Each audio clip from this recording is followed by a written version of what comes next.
जी अस्सलाम वालेकुम। ये आप पिक्चर देख रहे हैं, ये पाकिस्तानी हमारे बुजुर्ग हैं, हमारे वालिद की जगह पर आप इनको बोल रहे हैं। और एक इमोशनल स्टोरी मैं आपको ये वीडियो के भी साथ साथ में चलाकर दिखाया, तो मैं शॉर्ट वीडियो लगा रहा हूँ आपके साथ। बेसिकली बताना क्या चाहता था मैं, ये 55 साल के बाद बकायदा अल अरबिया टीवी के ऊपर इनकी ये स्टोरी चली है।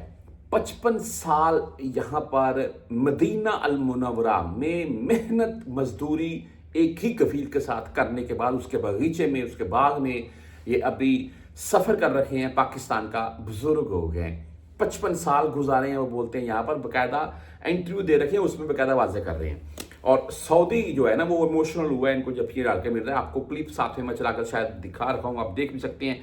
मजरे का क्लिप बना हुआ है, वहाँ पर घूम रहे हैं वो सऊदी, बाकायदा इनकी बहुत इज्जत एहतराम कर रहा है। बेसिकली मामला क्या है, मैं आपको बताना क्या चाहता था, आपके साथ ये शॉर्ट से वीडियो क्यों लगा रहा हूँ मैं। एक बंदा 55 साल जिंदगी के गुजारता है यहाँ मदीना अल मुनव्वरा में। वो उसकी खुशकिस्मती है, मैं यही बोलूंगा कि मदीना जैसी सरजमीन के ऊपर उसने अपनी जिंदगी गुजार दी। उतार चढ़ाव जिंदगी के सभी गुजर गए 55 साल में, जवानी गुजर गई, बुढ़ापा आ गया है।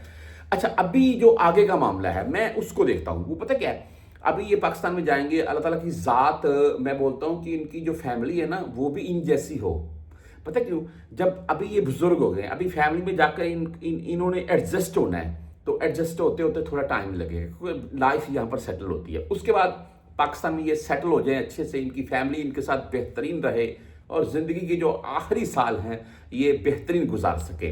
बात करने का आप तमाम परदेशियों के साथ वीडियो शेयर करने का मकसद क्या था कि एक दिन हम जितना मर्जी यहाँ पर घूम ले, कमा लें, जो भी है, एक दिन हमने अपने घर जाना है।